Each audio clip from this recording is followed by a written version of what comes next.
For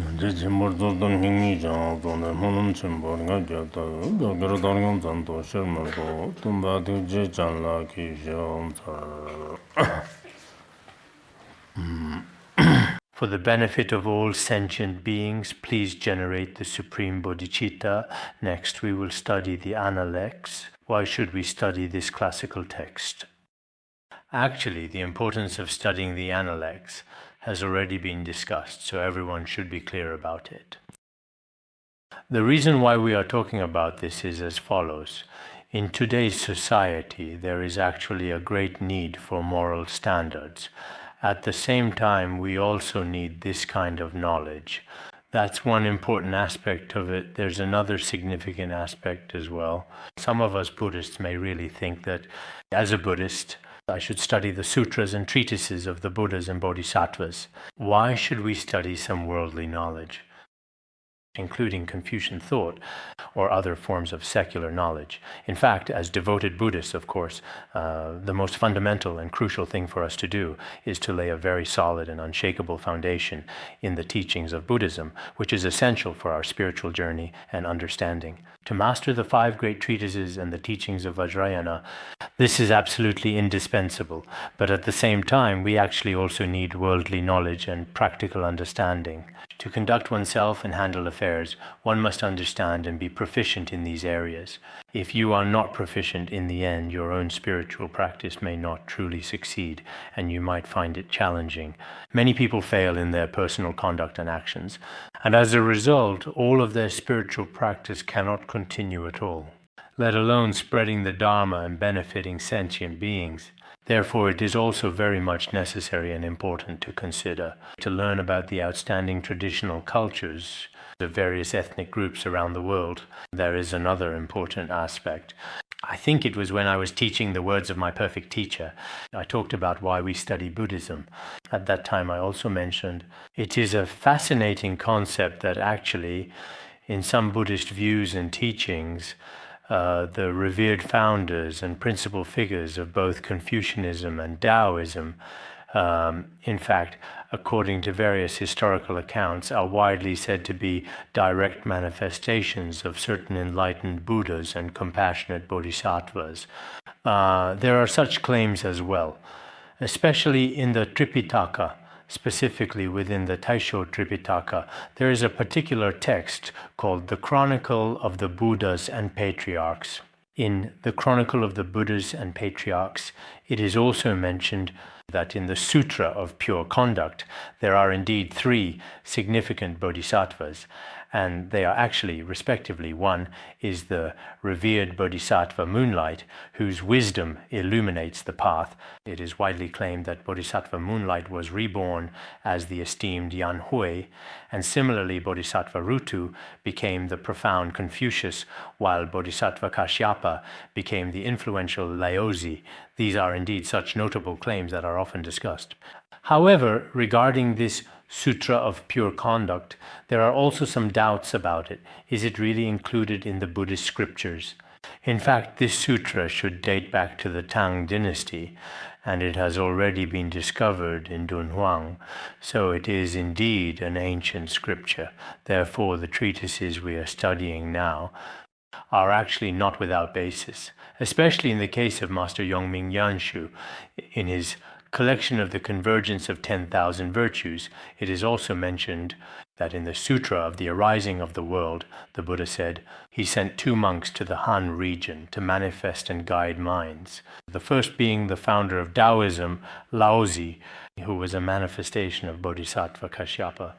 The second, the esteemed founder of Confucianism, that is to say, Confucius, was indeed a truly profound manifestation of Bodhisattva Rutong. We should clearly understand that from ancient times to today, there have actually been bodhisattvas benefiting sentient beings, many of whom have secretly manifested in various forms as bodhisattvas. They come to this world to liberate sentient beings.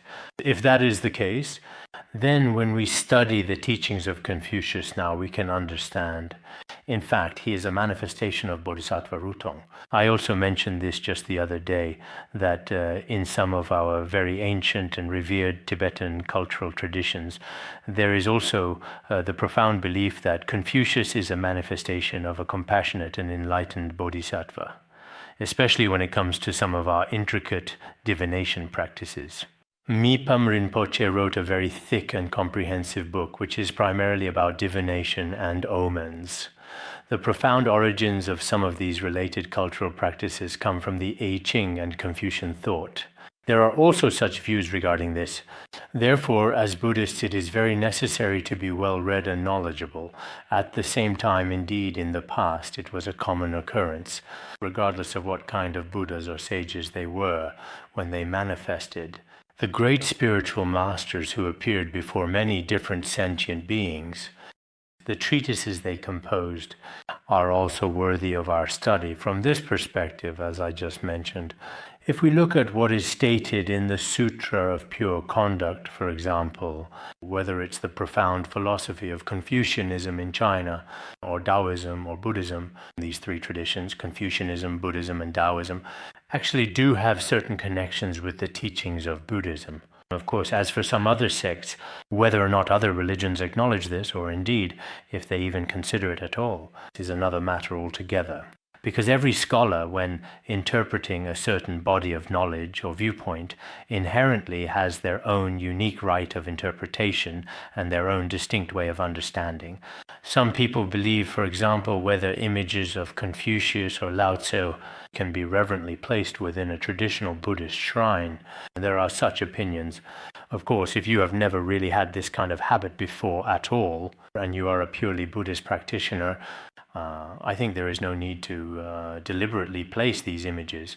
But if you have always been making offerings to them, I think leaving them there probably isn't an issue either, because the manifestations of Buddhas and Bodhisattvas are diverse, and their teachings also encourage people to do good deeds.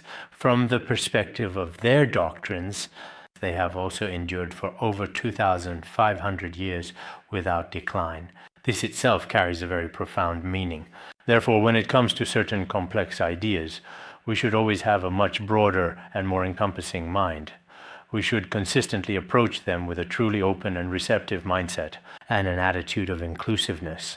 That might be a better way. Because the world we live in now is a truly very open world. If we confine ourselves to a limited scope, to a particularly narrow world, then it really might be hard to take even a single step forward. Or you could say it would feel suffocating. We would have to face many problems in many aspects. So we should adopt a mindset much like that of Buddhism. At the very least, Buddhist thought teaches that all sentient beings possess the Tathagata Garbha, the Buddha nature. In this sense, all sentient beings are future Buddhas. Whether they are heretics or demons, everyone is truly our distant friend indeed. When we talk about spiritual companions, and when Vajrayana Buddhism speaks of the 4 kinds of spiritual companions, there are general companions, distant companions, close companions, secret companions, and so on. There are many, many companions on the path of practice. In this way, even those so-called outsiders whom we tend to reject are actually also among our spiritual companions. With this perspective, we should regard sentient beings. There is not one who is not close to us. From this perspective, we can embrace all kinds of cultures and all kinds of knowledge in the world. This is very necessary. We can accept various cultures and knowledge. This is very important. Now, as for what we discussed above, the meaning of the Analects has already been explained. There are 492 chapters. We have already explained the first chapter of the text. I don't know, as for what is discussed here, roughly how much time we will need, it depends on the situation. Anyway, if we can finish it, that's good. If we can't finish, that's fine too. Because I don't have the oral transmission, there's no issue of breaking the oral transmission, and you don't have any either.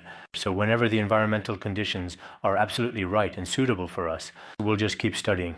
Whenever the conditions or if we can't continue teaching or studying, it's no big deal either. Actually, the content found within the Analects often significantly overlaps with some Buddhist scriptures. It's scattered, all dispersed in different places, or you could say like the royal treasury, just like all kinds of different treasures. It lacks a sequential logical structure and doesn't have the systematic analytical framework that we use in Tibetan Buddhism with its layer-by-layer scholarly divisions. It doesn't have that. Some of the content here is indeed about morality, about ethical conduct. Some of it is truly about language, and some is also about politics and effectively governing a country. There are also parts about culture and so on. So there is a really wide variety of different content available. Of course, this content, most of it is still entirely applicable and highly relevant for us even in the present day. But there are some parts, wisdom from more than 2,500 years of ancient history ago, that are actually somewhat difficult to apply nowadays. Of course, the language here is still very concise and to the point, succinct, streamlined, and especially practical. This is a characteristic that Chinese writing still possesses. Some people think that spoken and written language are the same, but actually, on one hand, spoken and written language do share similarities. But if the written language is refined, it can be passed down from generation to generation. You see, many ancient Chinese texts are still the same today. People can fully understand them as soon as they read them. But when it comes to spoken language, it might be different. Chinese has all kinds of dialects. The same goes for our Tibetan language and other ethnic groups' languages. In some places there is spoken language but no written script. In some places there is a written script but the spoken language has disappeared. There are still a few ethnic groups like this today. So here, what we know is that for many young people, perhaps this classical writing is rather awkward and quite difficult to read and even to fully comprehend, and its content is not something that can be easily or readily understood. But for those individuals who are somewhat genuinely interested in literature, the language in these texts should be extremely concise and profoundly meaningful, and it certainly possesses its own truly unique and distinctive characteristics. Now next, we will smoothly move on to the second chapter. Next is Yuzi. Yuzi is also known as Yuru. He was a devoted disciple of the revered Confucius. It is widely said that he was precisely 33 years younger than the great Confucius. He was also highly respected and held in great esteem. After Confucius, the revered master, passed away, some people earnestly wanted Yuzi to succeed him as the new leader. However, it seems that Zhengzi, a prominent disciple and a few other influential figures at that particular time, did not particularly agree with this. In any case, among all of Confucius's many esteemed disciples, he certainly held a significant level of prestige. In the Analects, when introducing all the disciples, if it truly begins with the name Yuzi, then perhaps there is some significance to that. So this entire section consists of the words of his disciples. That's why I mentioned the other day that in the Analects, some parts are Confucius's own words. Some are dialogues between him and his disciples, and there are also some sections that are entirely, especially in the last 1 or 2 chapters, mainly exchanges among the disciples themselves, where Confucius does not appear. So here, these are indeed the words of Yuzi. As for his insightful words, some esteemed scholars firmly believe that we especially admire the words of Confucius, but as his disciples, after all, they were still in the process of learning and did not yet possess fully developed or comprehensive ideas on the subject. Consequently, such views are not widely accepted or embraced. Some professors and scholars also hold this opinion. But I believe that in fact when it comes to the words of Confucius's students, if you acknowledge Confucius's words, then his students must have truly grasped Confucius's profound thinking, and their insightful words are even more accurate than much of the random talk we have today. They truly inherited Confucius's genuine and authentic ideas. So no matter which religion it is, or in any particular field of knowledge, there are certainly various different sects and groups where the masters and their disciples possess the same kind of authority. Just like in Buddhism, many of our scriptures, including the Heart Sutra that we often recite, were actually spoken by Avalokiteshvara Bodhisattva after being blessed by the Buddha, with the Venerable Avalokiteshvara delivering the profound teaching.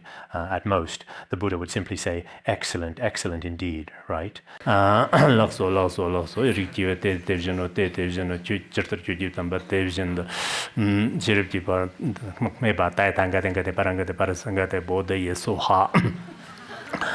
It's just like this. So sometimes, perhaps some scriptures are like this as well. So here as well, I think for all of us, it is profoundly important, no matter which particular disciple's teachings it is. We can treat them as if they are Confucius' own words. Treating them exactly the same might be better.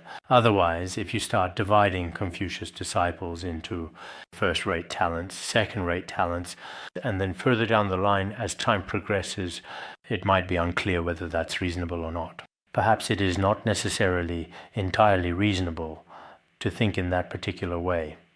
So, from the rich culture of the ancients, we can also clearly observe that. What do we observe? For example, whether it's a revered master or a respected teacher from a certain school, his profound ideas among his direct lineage disciples, some of them have indeed received them in the same way, and may even have surpassed him. Just like the story of Master Vasubandhu, Vasubandhu had 4 exceptional disciples who truly surpassed him, including the distinguished Master Sthiramati and several other notable figures. Similarly, when it comes to prominent Confucius, perhaps his disciples surpassed him. Even if they did not surpass him, we should still be able to accept his ideas. Next, let's talk about the following.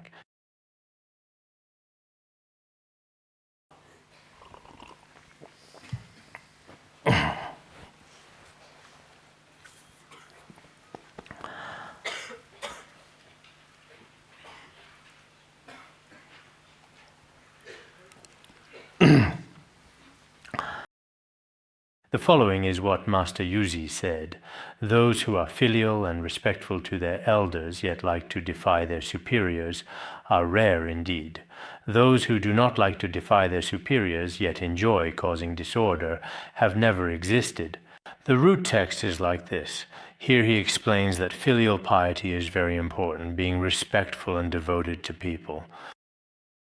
Being very filial and respectful to one's parents, and being especially kind to one's brothers and sisters, such a person actually is rarely the kind who like to rebel and cause trouble. In other words, to stir up trouble. Such people are very few indeed, because if you are especially and truly filial at home, treating your parents and siblings very well, and have always been very, very good to them since childhood, then whether in society or in the country at large, it is extremely rare for such a person to frequently do things that throw the world into chaos. Basically, it is very uncommon, except for a very few rare cases. It simply doesn't happen. What is the reason for this? Generally speaking, people are truly creatures of habit indeed. Family education is extremely important. If within the family someone treats their parents and siblings especially well, then when they enter society, they will also treat people of higher status, people of middle status, and people of lower status with their own sense of care and protect them. They won't keep doing extremely unreasonable things, because from a very young age, they've developed a certain emotional bond with them. Actually, what he's saying here is, if someone is very good to their family at home, and their parents are also very good to them, then the concepts of filial piety and brotherly love here, some people think that Confucianism, especially its ancient ideas, teaches that no matter whether parents are reasonable or not, one must always show them utmost respect. But that's actually not the case. In fact, when some ancient scholars explain this, if parents treat their children well, then the children are also truly very filial and deeply devoted to their beloved parents. There is a mutual relationship between them. They should also consider each other's perspectives. Of course, if the parents treat the child very badly, beyond just strict academic supervision and discipline, if they genuinely treat him very poorly indeed, then in such circumstances, it is understandable if the children are not very filial. This is also something that makes sense. This is something we've learned before as well. There are also such views present in certain aspects of Confucian thought. So, in this sense, people who are filial are generally considered to be rarely those who go against common sense. Such rebels are very few. Those who are not rebellious and do not cause trouble are almost non-existent.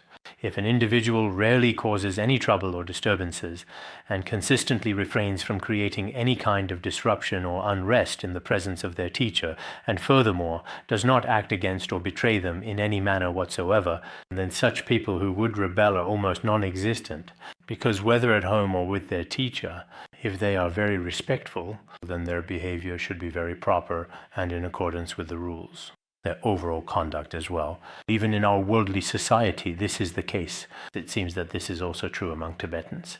I've heard that in Japan and many other places, including Korea, it is also quite similar in numerous locations.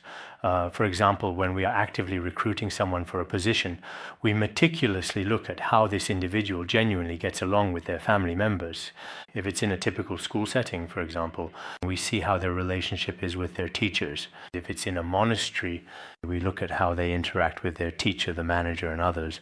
If these relationships are good, then when they enter society, if you hire them, it will also be very good. Generally, when we recruit people, we might want to understand their background. Just like in the secular world, for example, whether it's men and women looking for romantic partners or preparing for marriage, before any of this happens, many people will thoroughly investigate their family background, whether they have money, a house, or other valuable material possessions. That's how people are nowadays. But actually, it should be about what their family is like and how this person treats their parents. If this person treats their parents well, then there is ample room for further consideration and discussion, because they already possess some essential qualities. This is indeed the case. Otherwise, if someone truly doesn't have a very good relationship with their parents and also doesn't have a good relationship with their immediate family, then what happens next? And doesn't get along well with their colleagues either. Then when such a person enters society, maybe for the first 2 or 3 days before people really know them, it's fine. But over time, their true nature will be completely exposed. And in the end, it may be very difficult for them to survive in this world. So generally speaking, people who are very filial almost never become those who bring chaos to the world. Therefore, as a gentleman, one must attend to the fundamentals. When it comes to attending to the fundamentals, the most fundamental thing is the very foundation of learning is filial piety. When the foundation is established, the way naturally arises. If this foundation is present, if filial piety, this foundation, is already there, then the path of life can, in a very short time, unfold right before your eyes. As for the way here, it truly refers to the entire path of life, not merely the physical road we actually walk on. Everything in our lives, every single aspect can indeed unfold, can be clearly revealed. That is why it is said, filial piety and brotherly respect are the roots of benevolence. So here it says that filial piety and brotherly respect should be the foundation of all benevolence. Because we know in Confucian culture, the foundation of all culture is ritual and benevolence. As for the word benevolence, it is the most important. Therefore, in our Analects, as some esteemed scholars have previously said before, it is indeed the most frequently mentioned concept, the word that appears the most often. Some say it appears 104 times, others say 109 times. But regardless of the exact number, the Analects indeed places special emphasis on benevolence. As for benevolence, in ancient times, they used benevolence to express the profound idea of love within one's heart. In our modern language, perhaps using the word love is the most fitting. In Mahayana Buddhism, compassion and bodhicitta are central. Compassion and bodhicitta are forms of love, but this kind of love is not a narrow self-centered love, nor is it the self-liberating love of the Shravaka path, which focuses solely on individual enlightenment. Rather, the true love in Mahayana Buddhism arises from deep within for all sentient and conscious beings and is an unconditional, profound kind of love. So, what exactly are we truly talking about here? We're talking about the very foundation of everything, which is actually summed up quite succinctly in the profound word filial piety. Now, when it comes to the concept of filial piety, many people today might genuinely think that filial piety is a very old concept and not suitable anymore. Filial piety is a very ancient idea and not appropriate, especially in Western culture. In certain aspects of contemporary Western culture, the fundamental relationship between children and their parents often appears to be characterized by a remarkably rational and logical approach. It is often governed by laws or by certain established rules. So, in the present day, some individuals often say that Western culture is exclusively about being reasonable and logical, lacks emotional considerate. As for Eastern culture, it truly values both reason and emotion. And this reasonableness, is only acceptable when it's based on emotion. If there is no emotion, then relationships between people become very cold and indifferent. And they also become especially pragmatic, whether it's among relatives, between spouses, between teachers and students, or between parents and their children. If there are only interests and absolutely no genuine feelings, then such a society truly, in the very end, becomes extremely pragmatic and self-serving. When necessary, there may be no sense of gratitude, no intention to repay kindness. No so-called sense of filial piety. So nowadays, some young people among us are influenced by certain aspects of Western culture. In fact, Western culture is indeed outstanding. In many respects, Easterners may not necessarily be able to keep up. This includes their scientific and technological knowledge, as well as their concepts of the rule of law and the sense of social responsibility each individual has. There are many aspects that are truly worth learning from, but what is lacking? It is the element of emotion or feeling, our concept of qing, emotion or sentiment. The concepts of love and benevolence may not be particularly emphasized or promoted in this regard. So each individual person thinks if there's some personal benefit or interest for me, I will do this thing. If there isn't much personal benefit for me, then even if this matter is very good and is beneficial to society and the country, many people still tend to put their own personal interests first and foremost. So, in this particular way, when compared to some of the fundamental ideas and concepts found within Mahayana Buddhism, there are indeed some distinctly different perspectives and viewpoints that emerge. So in this case, here we say the root of all paths is actually filial piety. This is very important. At the very beginning, it is said that if there is filial piety, so regardless of what kind of social group or community you find yourself in, those who may be extremely successful and prosperous, including various companies or certain accomplished individuals, when you want to recruit or hire a particular person, take a look at how this person treats their parents. This is very crucial. If someone treats their parents, their teachers, or their mentors with complete indifference, showing no regard, or even often causes trouble, then whatever other strengths or positive merits this person has, these are all quite questionable.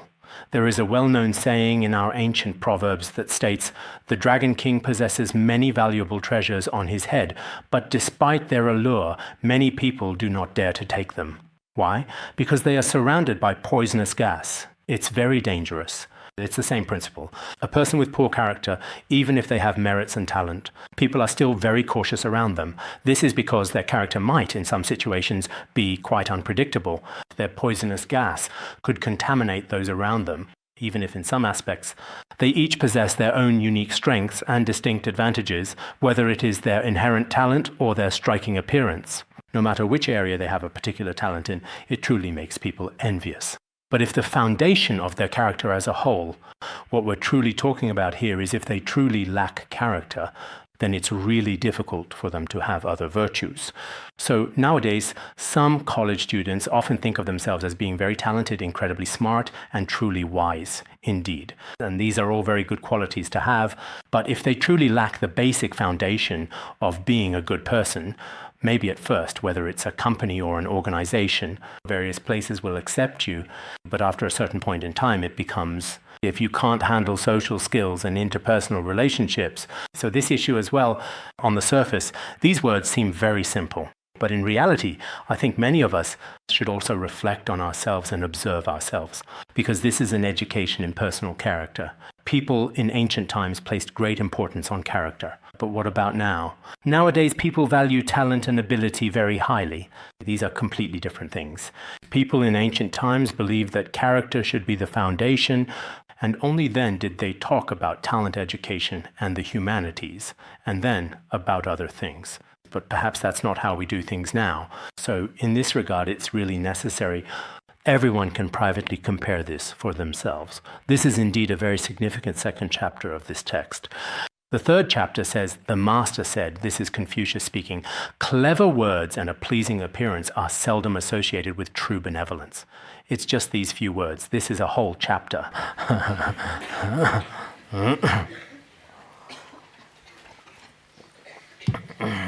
After finishing a chapter, take a sip of water, all right?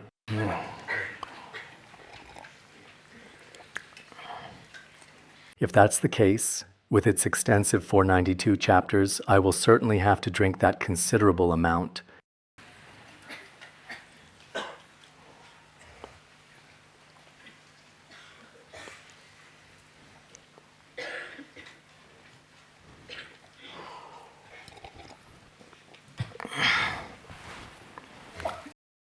So, if we look at this particular chapter quite literally, it refers to individuals who skillfully use clever words and possess a pleasing and attractive appearance. Everyone knows what clever words means.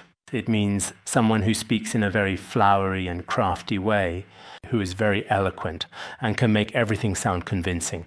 Wow, some people speak Mandarin so beautifully, it's truly amazing and wonderful to hear. And they can explain any principle or reasoning. Wow, this person is really impressive. And then there's pleasing appearance. As for pleasing appearance, what it means, they put on a friendly and pleasant face. And their facial expressions are also very expressive. Whether it's their speaking style, in many ways they are quite special. They not only have expressions, but also perform as they speak, combining speech with performance. Sometimes they're also especially humorous and so on. But among people like this, very few are truly loyal or genuinely compassionate. Because they speak so remarkably well and their expressions are so incredibly rich and vivid, their inner feelings may not necessarily be that sincere or authentic. So, regarding this particular and significant chapter, many truly wise and insightful people since ancient times have offered different interpretations. Some believe that on the surface it appears this way, but in fact this is not a derogatory term. What is meant here is that although some people speak very well, and their expressions, conduct, and all aspects are quite good, but among them there aren't really, or perhaps it is more accurate to say, there are very few individuals who are truly loyal to the cause, demonstrating unwavering commitment. Some people say that language and physical expression are not that important. What most important is, one must have genuine sincerity in the heart, have this kind of benevolent love and deep compassion, and must definitely possess a profound kind of inner genuineness, inner authenticity, and complete truthfulness. If we truly love others in our hearts, if we genuinely like others, then even if our manner of speech and the way we express ourselves are not particularly skillful or refined, or if our facial expressions and overall demeanor are rather stiff and unengaging, not especially interesting or captivating to others, in fact, this is still really very important indeed.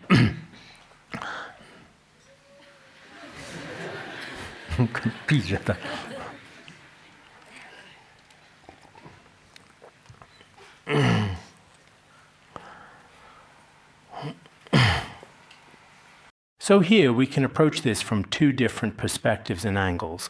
On one hand, if a person hasn't put great effort and dedicated work into cultivating their heart and mind, but only focuses on superficial language or facial expressions, then, in terms of how they handle matters and interact with others, it may not last for very long and may not be very successful indeed. But on the other hand, if we carefully look at some significant aspects of today's modern culture, of course, a person's inner heart is truly very important. On the solid foundation of a truly kind and deeply loving heart, our language and expressions are also very important. Nowadays, in what is called communication studies, many companies frequently provide training on various things like consider how one might genuinely smile at people and how to effectively serve others. If deep down within your true self you really don't want to smile, you still have to smile on the surface. They even have you hold a chopstick in your mouth and practice for a long period of time. This is also part of their current corporate culture. They specifically study communication skills. Because when it comes to inner communication, actually in many corporate trainings, they don't really emphasize one thing in particular, which is inner communication. Actually, the best thing in a person is a kind heart, just like in the way of the Bodhisattva. When you see a stranger, you must greet them with a pleasant and friendly expression, or treat them with a compassionate gaze. Even when giving directions, you shouldn't just use one finger. The house is right there.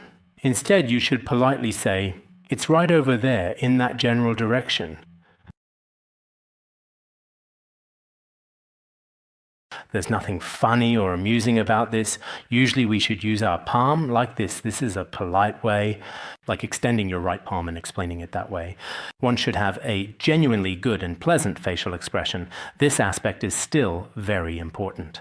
Otherwise, in our everyday daily lives, indeed proper and effective human communication is still extremely important. Regardless of whether a person is good or bad at heart, some people, it seems, when they see others, for example, nowadays when you go shopping or when you interact with other people, some individuals look especially angry or even quite upset. They always have a stern face, looking particularly worried or upset.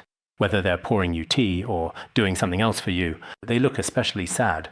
At first glance, you wonder, did their father pass away? Or did their mother pass away? Honestly, when our parents pass away, it's particularly painful and deeply heartbreaking for us, but some people still maintain that kind of very compassionate and merciful gaze, which they consistently carry with them in their daily life as well.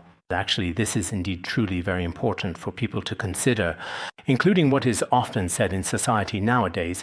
In the realm of public speaking, intonation accounts for a mere 3%, while the overall tone of voice significantly accounts for 38% of the message's impact. Body language makes up 55%. There is this kind of saying, right? Especially for those of us who spread the Dharma and benefit sentient beings, including when we communicate or give lectures externally, at such important times we should also have some appropriate facial expressions. Otherwise, if you only have one single expression, sometimes it can truly destroy a lot of valuable opportunities. A couple of years ago at our institute, a high-ranking official visited us once. When the official came, one of our Khenpos here, who was actually very wise, but his overall expression made everyone quite unhappy and discontented, because he was sitting at the table like this, wearing a pair of black sunglasses, and just sitting there like that. In the end, the official was really upset. He said, "When such a high-ranking official like me comes here, some of you always act in this particular manner every single day."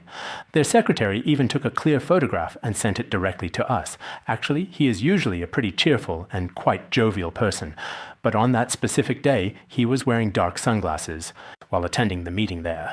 In a certain sense, this situation is actually quite understandable. He is still relatively young and inexperienced, but because of his usual expression, which is always like that, perhaps when the leader came to visit, he maintained that same demeanor. He felt it was disrespectful or something. So sometimes, even a very simple action on our part, a seemingly small and unassuming gesture, can actually lead to profoundly different and far-reaching consequences. This is especially true, I think, whether it's a respected Dharma teacher or when we give presentation here. Some of our current expressions still need a bit of improvement and refinement in order to be more like those commonly found and utilized in the Western world, where every sentence is accompanied by various expressions and gestures. These are things we may not necessarily be able to do. But actually, if we could manage it, Such a rich variety of expressions would undoubtedly leave people with a particularly positive and lasting good impression. However, if the entire process is always consistently and extremely painful and filled with significant discomfort, and then you just run away, that's not very good. In the future, when we provide lessons, including communication of the Dharma among Buddhists, you see in a lot of success studies in the world today, and in many corporate training programs, those skilled and experienced instructors also frequently exhibit such clear and compelling expressions, and they also consistently utilize very good, exceptionally eloquent, and highly persuasive language. They have various effective ways to get everyone's attention fully and completely focused with undivided attention, concentrated on themselves. So in this sense, such expressions are still very necessary. For example, in the past, in Singapore and some Western countries, when diligently studying, whether in a demanding high school environment or a rigorous university setting, there were always specialized and comprehensive interview training courses readily available to students. But now many schools don't have them. So when it comes time for interviews, students often don't know what to do or how to proceed. No matter what the situation is, they've never had any interview training before. This needs to be addressed in schools. Some of our teachers concerning these matters need to address it.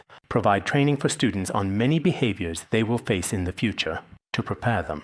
Otherwise, if you say eloquent words and a pleasant countenance are seldom associated with true virtue, and you think you shouldn't use eloquent words or expressions, then when you look for a job, if you just sit there being extremely sincere or even looking very sad, no one might want you. On that day, whether it's your appearance or the words you utter, you should strive to appear more dignified and composed. Perhaps your inherent speaking skills aren't exceptionally great to begin with, but when you do speak, you should endeavor to pretend to be very eloquent and articulate. In this way, perhaps it really is something truly needed in today's modern society. So here, when Confucius talks about this, it's actually not inherently meant as a derogatory term. Of course, in our daily interactions and communications, we should still conscientiously align our spoken words and our subsequent actions, ensuring we don't express one thing verbally and then implicitly mean another. Otherwise, it's truly hard for people to fully rely on you. Just like it's clearly mentioned in the Samyukta Agama Sutra, inwardly feeling shame and disgust, yet verbally claiming agreement when taking action unwilling to cooperate, thus we know this is not a true friend. It says that if someone is truly and genuinely a good friend, then whether it's in their daily interactions and dealings or in the way they consistently handle things, their intentions should always be consistent, both inside and out, without any deviation. It's not that they think one thing in their heart and say something else out, or when it comes to doing things in their actions, they make others do things they themselves are unwilling to do. That's not how it should be. If someone is truly a close friend, in reality, their words and actions are completely consistent and aligned with each other, and only such a person can truly be considered a person of genuine wisdom.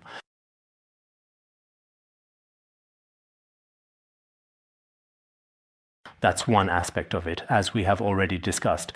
There's also another aspect, which is when someone explicitly says one thing, but actually means something entirely different.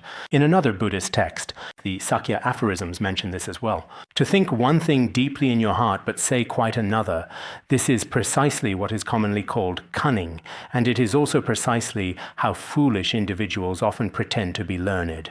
It says that some people think one particular thing deep their hearts, but say something completely different out loud. For example, I might actually really dislike you, but then say, wow, you're such a great person. I've long heard about your reputation. Oh, I've really wanted to meet you. In reality, this is the behavior of a cunning person. Nowadays, there are quite a lot of people like this. Indeed, there are some individuals within society who, perhaps because of their work or specific circumstances, or because their position and status force them to act this way. But in any case, this really isn't a good thing. Of course, you also can't be too blunt, saying whatever comes to mind. If you do that, maybe in this world, it might not always be appropriate either. So, the content we just discussed earlier can probably be understood in this way. In general, we should sometimes using tactful words and a pleasant demeanor is necessary. Of course, Confucius said that those who use smooth talk and a pleasant appearance are rarely truly benevolent people.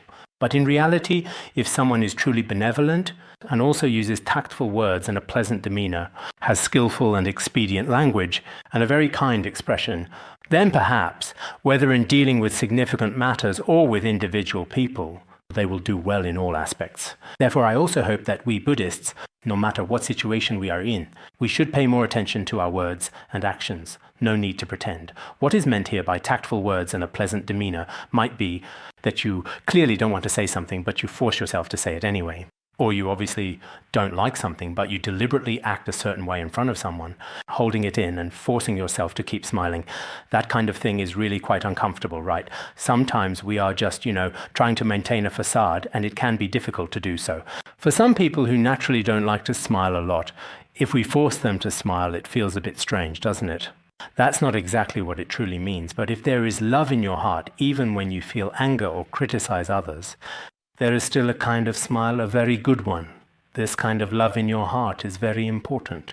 If you have this kind of love inside, then no matter what kind of situation you currently find yourself in, you will still possess skillful words and appropriate actions. This particular aspect is indeed very important. Really, sometimes, for example, when we go out shopping, like at a department store, when buying clothes, some people naturally make you feel like you have to buy that piece of clothing. They'll talk to you for a while as if you don't buy this piece of clothing, you're going to suffer a huge loss in your life. They'll go on and on about just how incredibly comfortable it is. Just keep on talking. And sometimes you see, wow, she's working really, really hard too. She's been talking for such a very, very long time. No matter what, you ultimately end up feeling some genuine compassion for her. Sometimes that's the case. Sometimes it's really true. So communication through language is very important for us humans. This includes some of our exchanges and communication in Buddhism as well. It's the same with these things. Some people only talk about the negative things, like our Dharma center isn't good enough, Dharma friends aren't good, learning isn't good enough, teacher isn't good, disciples aren't good. If you keep talking like that, when people hear it, they think, wow, this is so complicated, better not get involved. Not only do people not want to come and study, they don't even want to listen anymore. Later on, they'll just stay away, keep their distance, and not want to get close. This does happen. But if we speak sincerely and genuinely, that is also very necessary. So as Mipham Rinpoche also said, in the advice on the rules of conduct, he mentions that most of the intense hatred and deep friendships in the entire world, in fact, are caused by language. That's why we must be extremely cautious with our words. That's exactly the reason for saying this. Next, we'll discuss and examine Chapter 4, which is about Zhengzi. Zhengzi was also a very honest and straightforward person, not particularly fond of talking or speaking much, this kind of quiet disciple who was said to be 46 years younger than Confucius. From this, we can clearly see that actually, among Confucius's direct and most prominent disciples, they tended to be relatively young individuals. Within his lineage, there were quite a few younger people indeed. He is widely recognized as the esteemed author of The Great Learning, Daxu, a significant philosophical text, and was also highly learned. The Great Learning is actually a significant chapter within the records of the grand historian, Shiji. It was later excerpted, most probably during the Tang dynasty. Zheng Chan, Zhengzi's full and proper name, was indeed Zheng Can. This is precisely what he said. Each day I examine myself on 3 points. Have I been faithful in my work for others? Have I been trustworthy in my dealings with friends? Have I practiced what I have been taught? Indeed, here he is profoundly explaining that each and every one of us should introspect ourselves multiple times throughout the day. We should reflect on ourselves 3 times a day.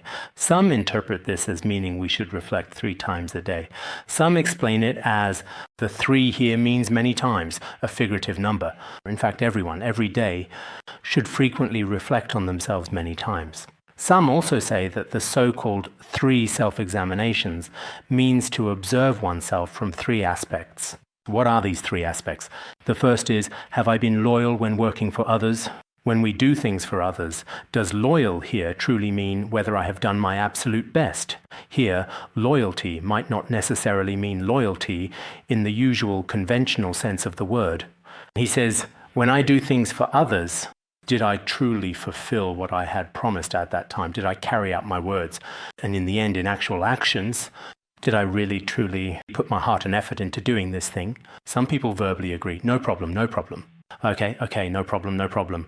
But in the end, absolutely nothing substantial comes of it. Everything just completely disappears. That's certainly not how it should be at all. When you make a solemn promise to genuinely do something for others, did you actually truly carry it out? Did you indeed do it wholeheartedly and with full effort? This is the first aspect to observe. The second aspect to observe, in the process of interacting with friends, have you been trustworthy? When I actually interact with others, as I mentioned the other day, it is important to consider that people from time to time have weaknesses in this regard. I might think that I am very trustworthy, that I am truly remarkable, but when you really carefully observe with reason, when you observe with wisdom, or when you use certain treatises on character to examine yourself, have you actually lived up to these standards? For example, if you are a Buddhist, you can measure yourself against ancient Buddhist texts. If you are a devoted follower of traditional culture, or if you are a diligent student of traditional culture, then use that as your standard of observation.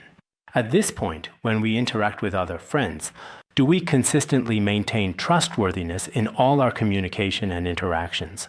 The things we promise in front of others, do we later genuinely carry them out as we should? Do we truly fulfill those commitments? How do I conduct myself in interpersonal relationships?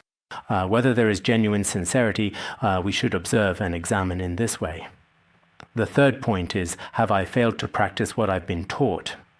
Regarding the various teachings that my teacher has transmitted to me, have I properly reviewed them, studied them thoroughly, and put them into actual practice? Or if I am going to teach a certain specific subject to my devoted disciples, then the content that I am passing on, have I actually reviewed it myself? Because if I am teaching others, but I have never reflected on it myself, and have never practiced it myself, then indeed I am being hypocritical because I can't even do it myself. In fact, yet I boast about it in front of others, and boast about it that is unreasonable and quite unfair. So here it should be that we observe from three aspects. How do I conduct myself and handle matters? How do I interact with my friends? How is my own spiritual practice going? From the perspective of Buddhism, how are we doing in serving all sentient beings? How are our relationships within our inner circle with family and friends? And then myself. How well have I truly practiced the profound teachings passed down to me by my lineage masters? How well have I diligently cultivated them? Actually, some of these words can be analyzed from many different angles and perspectives, including, in Buddhism, the idea of reflecting on oneself 3 times a day, for example. Every day when we wake up in the morning, while we go about our day, and before we go to sleep at night, we often use our right understanding and mindfulness to observe our body, speech, and mind. We look at what kind of thoughts and intentions arise within us and examine our words and actions. Are they in accordance with the Dharma and proper conduct? Do they benefit sentient beings? Are we diligently and consistently cultivating ourselves and so on in a meaningful way? Actually, there are many different possible interpretations of this particular matter. Nowadays, some people say that when it comes to reflecting on oneself 3 times a day, for many men, it means checking every single day whether they truly possess the qualities of being tall, rich, and handsome themselves. And for women, whether they possess the qualities of being fair-skinned, wealthy, and beautiful. There are also some people who say that reflecting on oneself 3 times a day means checking whether you currently possess a house, a car, or money. In short, nowadays, many people have different interpretations. That's perfectly fine too. You can observe yourself in any way that you truly like. How is your own personal spiritual practice going for you? Or we could simply say, how are you doing in class? How is your memorization? How are your living conditions? How is your diet? There are many aspects you can observe. This is what reflecting on oneself 3 times a day means. Of course, here, if we carefully look at what the ancients historically said, it might not actually be like this. The ancients generally would not particularly focus on such seemingly trivial matters. They mainly reflected on much greater, more profound principles. Some interpretations explicitly state that, for example, in the philosophical traditions of the East, these ideas were deeply explored and understood. Around 2,500 years ago, people would reflect on themselves. When reflecting, if they found mistakes, they would correct them. If there were no mistakes, they should also have a sense of trust in themselves, the sense of comfort. But Western culture is a bit different. In the West, when we humans first come naturally into this world, we are born with original sin. So, from the literal meaning of this concept, you can also clearly see that for people without a Christian background or a specific mindset, there is a certain ease, or you could say a difference in self-perception compared to those individuals who possess such a background or come from a similar environment. Some people do indeed express this sentiment as well. But regardless of these perspectives and considerations, we truly feel that regularly reflecting on ourselves is still very important. Using right knowledge and right mindfulness, using wisdom, and using our own methods to frequently observe ourselves. Because sometimes when we eventually reach a certain significant point in our lives, we have no idea what we're actually doing.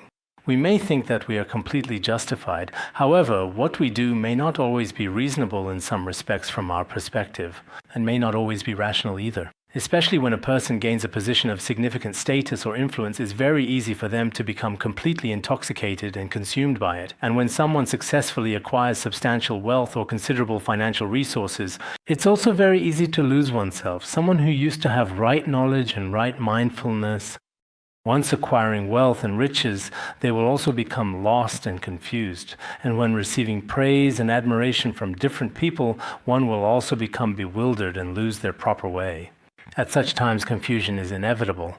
Therefore, those who are truly wise, indeed, no matter whether they find themselves in a high or low position, it is crucial for them to consistently and diligently examine and observe their own body, speech, and mind with careful introspection.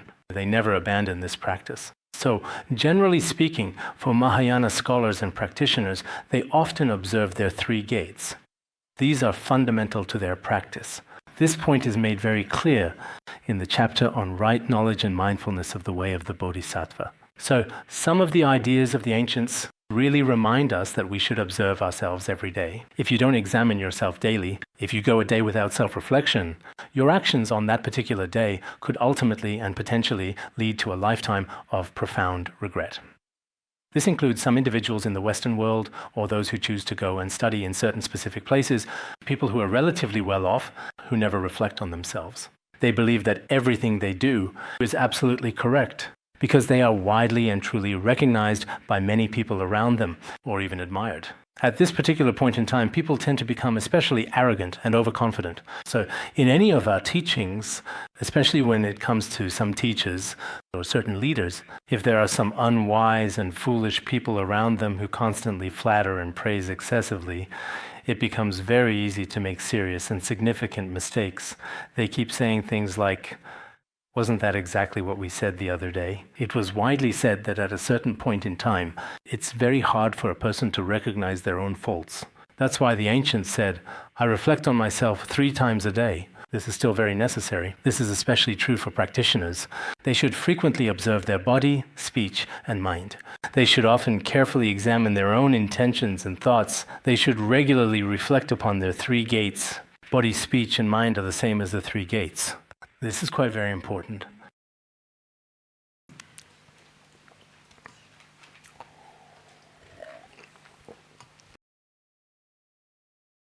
Let's talk about 2 more chapters.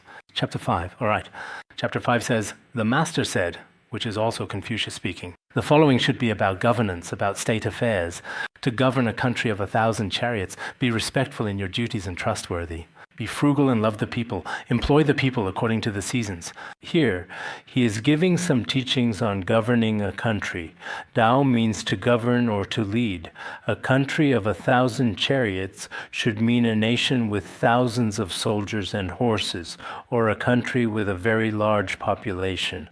Just like the feudal states we talked about before, which were often characterized by their significant populations and military strength, a country with an especially large number of people, what we now call a county or a relatively small independent country. If you want to govern such a place with especially many people, a country with tens of thousands of people, if you want to govern such a nation, as a leader, as a ruler, there are a few things you need to pay attention to. So what are these things? Some say there are 5 things below. Some say there are 3 things.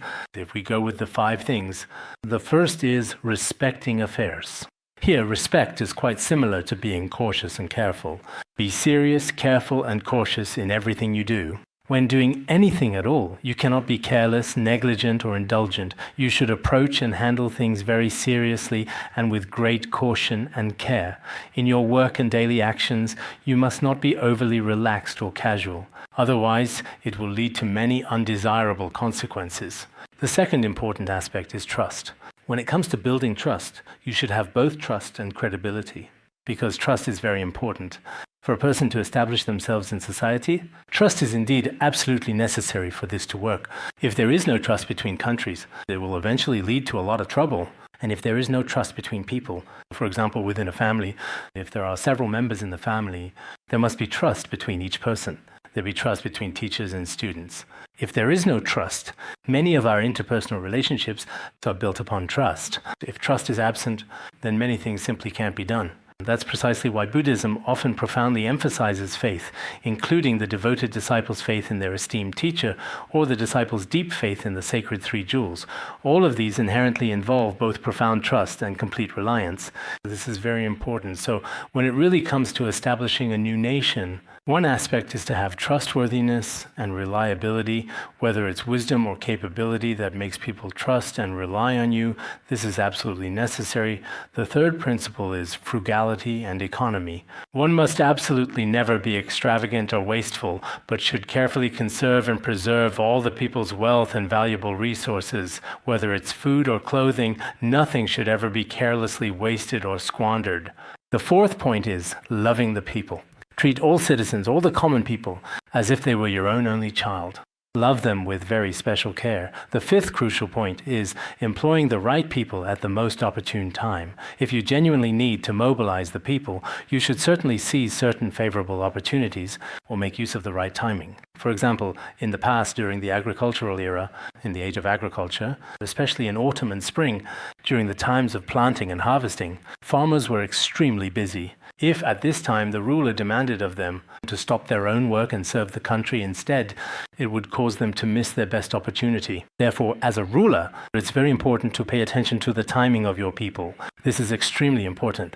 This is something that every feudal lord or ruler who governs a country should keep in mind, or in other words, every ruler should understand this. If we are running a business, or if we are indeed the head of an important organization, the very first thing we should certainly do is to do our own work diligently. In this way, others will truly come to trust you more completely. And when it comes to financial management, don't waste resources excessively for your own benefit. If you do this, you will also win the people's respect. And when you need to make use of them, or when you need to assign tasks, try your very best to always find effective and practical ways to carefully avoid conflicting with their schedules. This point is actually very important. Many of us, especially those with a bit of status or ability, we must always consider the time and efforts and resources of those below us.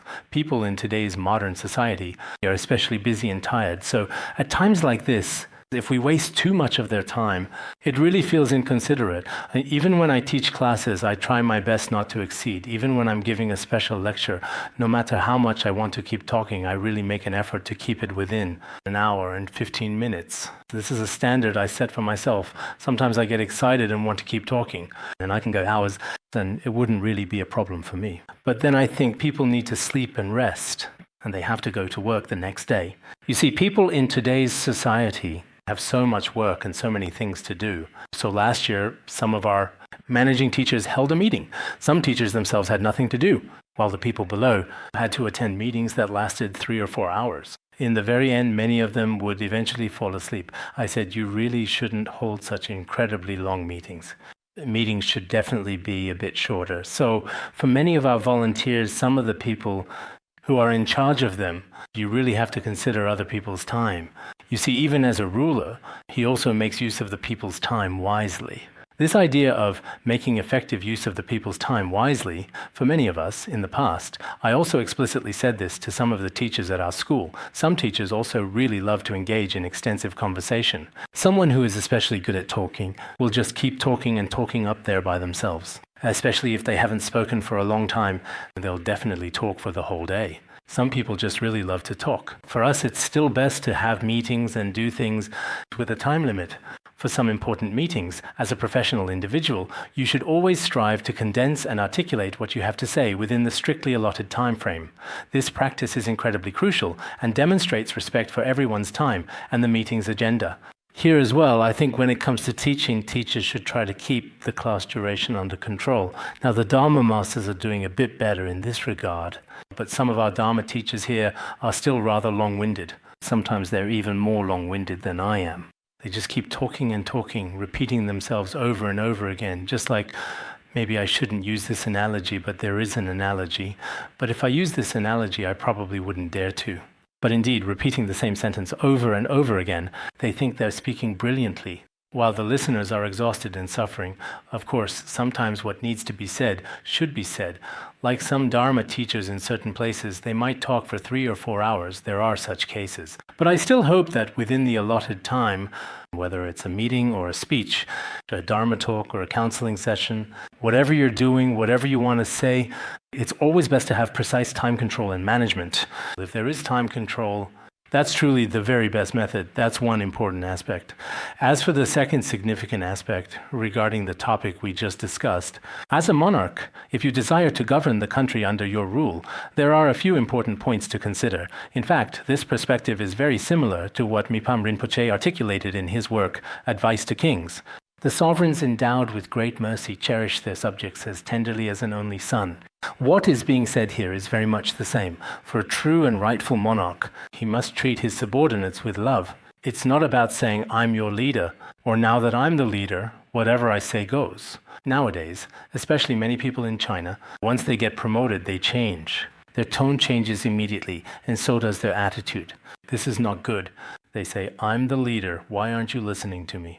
If you don't listen, get out. This is not acceptable. Give up attachment to wealth, protect family more.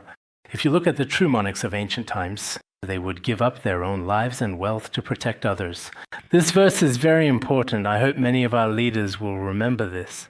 It's not about saying, I'm your leader, and that you are here to serve me. From today on, I will act this way. Because when many Chinese emperors are portrayed, they are always shown sitting like this, while all of the assembled ministers below humbly bow down to them, showing their utmost respect. Whether you call it a habit or not, in all the various different aspects and situations, what kind of role should our leaders actually play?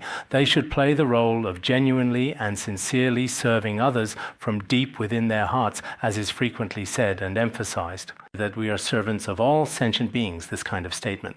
But in reality, what we do is actually not right.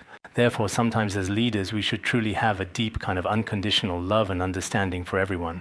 This love is not just superficial. It's like a mother who has only one child. What kind of deep love does she truly for that child? Now, many of us also have one child, and we understand this connection. No matter how mischievous they are, no matter what they do, they are especially loved.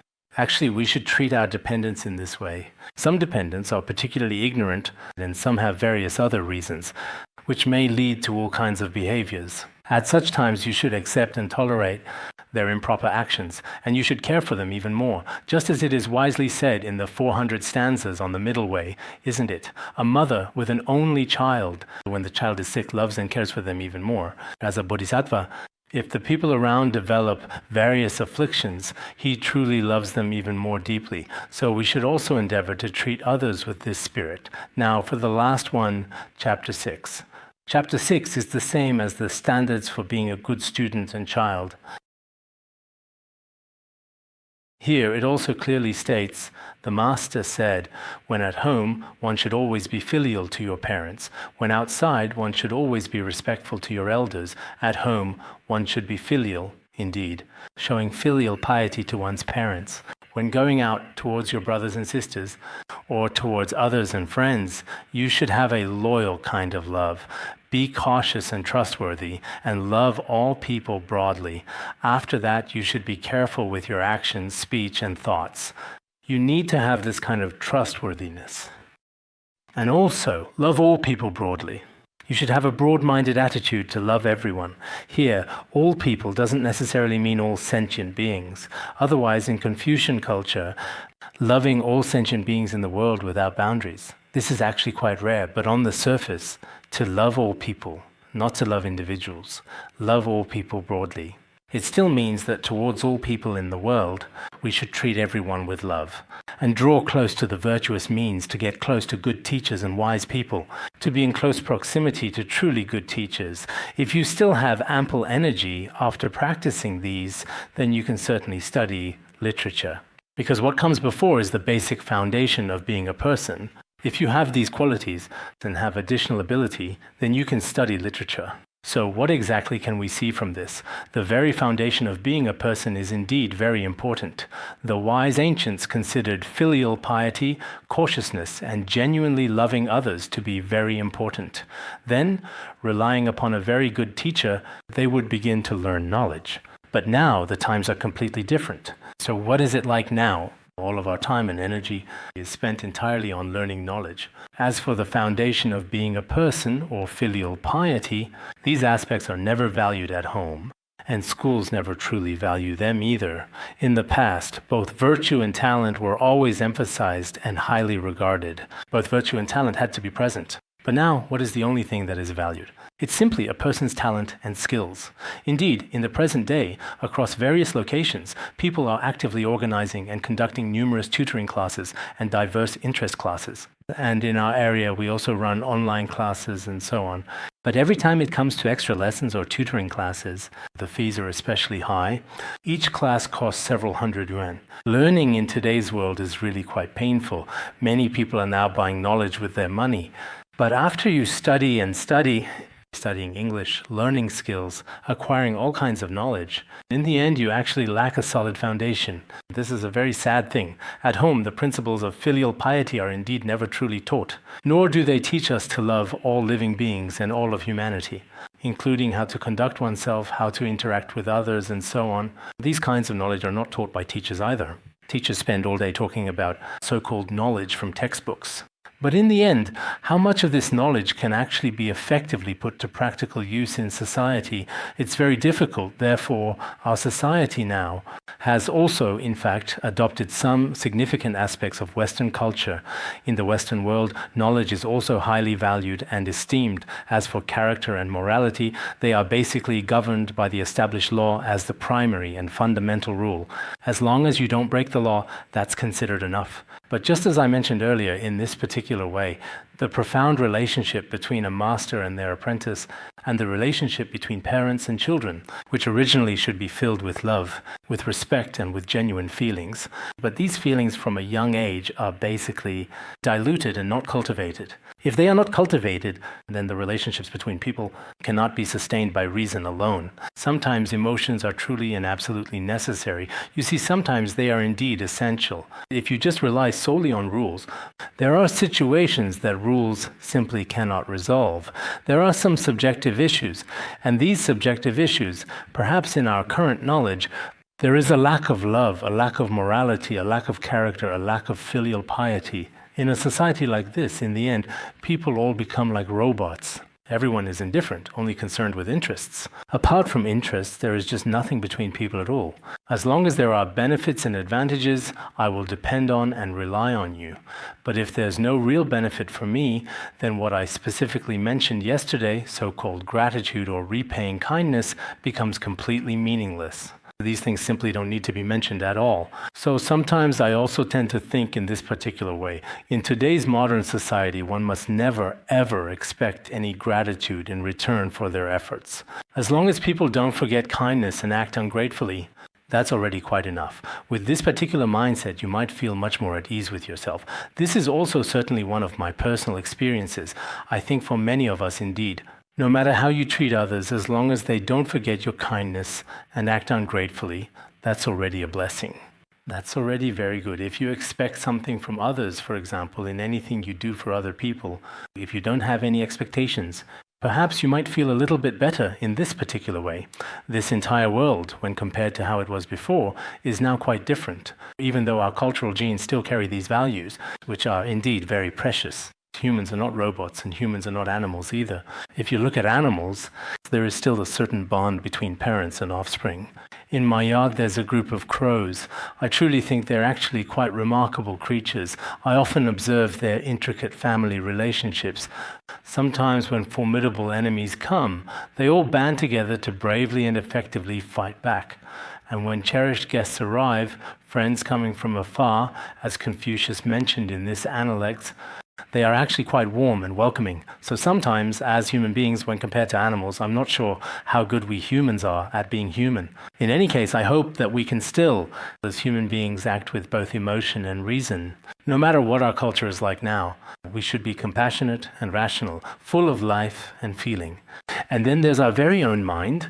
Besides our flesh and blood, the Tathagata Garbha is within us. It contains many things. You can learn about this in the Uttara Tantra Shastra. All right, that's all for today.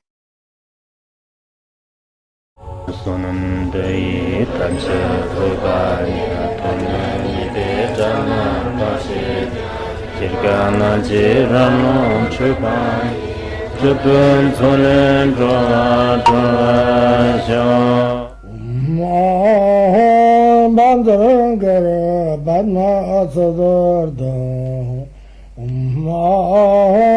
Bandharangara Padma Sodargye Bandharangara Padma Sodargye